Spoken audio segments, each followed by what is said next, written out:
My doll moved on its own, and this is the nightmare that followed. If you ever see one just like it, run. Emily never believed in ghosts, curses, or haunted objects. She loved collecting old things, vintage books, dusty jewelry, faded postcards. But nothing in her room ever moved until the doll arrived. She found it at a yard sale on a sticky summer morning. Porcelain, small, its cheek cracked, its blue eyes almost lifelike. The old woman at the table smiled with too many teeth. "She's been waiting for someone like you," she said. Emily only laughed. She thought the woman was strange, but the doll was just a doll.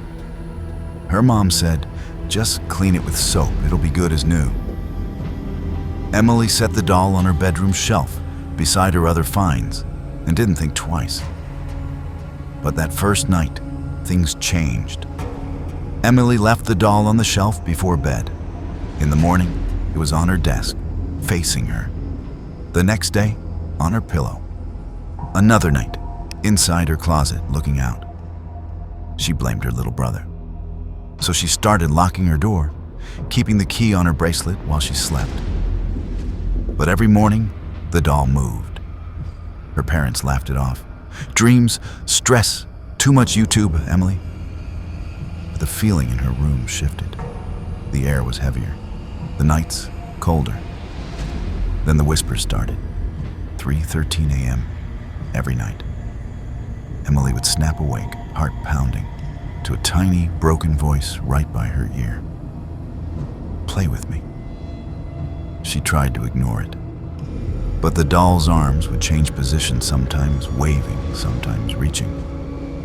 Once, she found a miniature knife from her dollhouse stabbed into the mattress beside her head. Emily tried everything.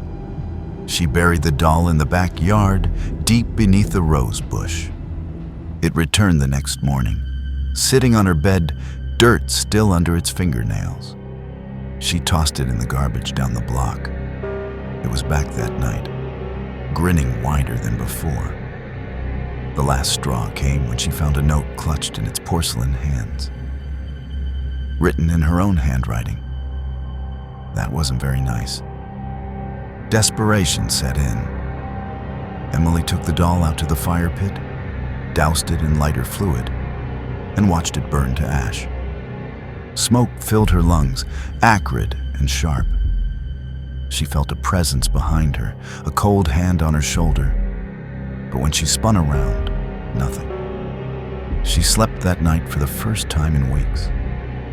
But at 3:13 a.m., she woke with a start. The smell of smoke lingered. In the corner of her room stood something tall, blackened, and smiling. Its blue eyes burned in the dark. It wasn't a doll anymore. Emily finally understood. Some things are meant to be left alone. Some gifts are curses. Some doors, once opened, never close again.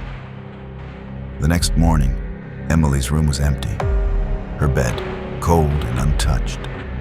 The doll was gone, only a trail of soot left behind. Her parents searched. Neighbors whispered.